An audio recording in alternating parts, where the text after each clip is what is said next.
Welcome, tale tellers, to your creepy story fix. Today is another original by a return storyteller. That's right, Jayce York. His story today is titled, He's Going to Be Here Soon. Something that he whipped up just for this channel. What a superstar. So a big thank you to Jayce for this story. It was a joy to read. Speaking of things that bring me joy, is fans that support this channel. Remember, if you enjoy the episodes, spread it around, and if you get a chance, give it a like or a rating. Because with your help, this channel is growing, and only because of people like you. Now let's get to the shoutouts. Troy Shaw, mate, thank you for the likes, listened, and especially for your recent repost of our previous story, What Really Happened to Andersonsburg. You are fantastic, mate. Thanks. Jayce York, of course, for all the stories he's sending my way. Cheers, buddy. The Mad Catter, a voice narrator that absolutely kills it with his acting talent. And yes, he's on SoundCloud, and yes, you should check out his channel. It's great. A new podcast just in time with J&T Baggers, a comedy show podcast that discusses all things funny, wacky, and weird with a casual and easygoing style. And of course, the Crazy Town podcast, discussing all things weird and putting a comical spin on it. Check out their latest episode in which one of their topics is, what is the worst court defense ever? A special thank you, of course, is to you, the listeners. And now, let's just jump right into our story. Turn those lights off, get comfortable, and get ready for something original. The title of this story is, He's Going to Be Here Soon. Your tale teller, Jayce York. Hello. I don't know why I'm making this, but I think I'm going to die soon. I guess I just don't want to be forgotten. My name is Sebastian, and as I said, I don't have much time left. Well, I think I'm being haunted or possessed by a demon if those exist. You see, I live in a camper, so my house, as I call it, isn't very big. I can hear people talking outside. I can feel when someone is walking into my living room, and my bedroom door is 80% fog glass, so it's hard for people to see in. But when I woke up the other night and saw the outline of a person outside my door, my heart leaped to my stomach.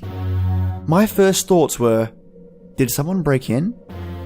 You see, where I live isn't the safest place in the world, to say the least. But I was soon proven right when I saw him move. As if on cue, he moved back and forth, slamming his whole body against the glass. You might just say that he was running into the door, and I might have agreed with you if I had seen his legs move.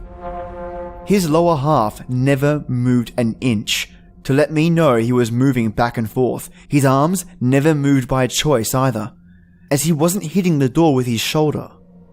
The only time they did move was with the movement of his body moving forward rapidly.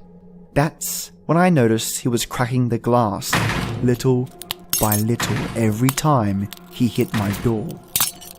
He hit the door 10 times exactly before disappearing. Not vanishing into smoke, disappearing. Like he was in this reality, and in less time it takes for us to blink, he wasn't. The next day, my door was fine. No cracks or anything. But that night, the cracks in the door were back, and so was he. This happened in the same routine for 3 nights. He'd show up, break my door a small amount, and disappear. Until one night, he showed up at the same time, and nearly destroyed my door. But amazingly, even after that ordeal, the door was still standing.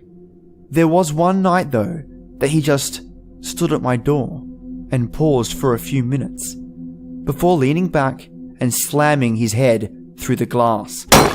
I never saw his face, but I saw his head turn to me and say in a tone that sounded like he was trying not to laugh, "I'll see you tomorrow," and vanished just like before. It has nearly been 24 hours since then, and I don't know what to do. Wait, I think I hear him coming.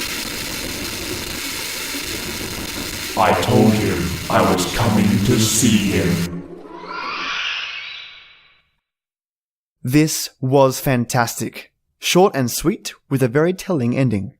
Thank you, Jayce York, for your talented writing skill. Looking forward to more stories that you're going to be cooking up in the future. Cheers, mate. You might not have a story to submit like Jayce here, but you can help spread the love of storytelling easily with one click of that like button, or even ratings. It doesn't have to be a 5 out of 5 star rating, but I can dream. But it does help others know that this channel exists. And thank you again for listening. Well, tale tellers, this is the place where stories live, and you tale tellers come to listen. Enjoy your day or night, and join me every weekday for our creepy tradition. And as always, till next time.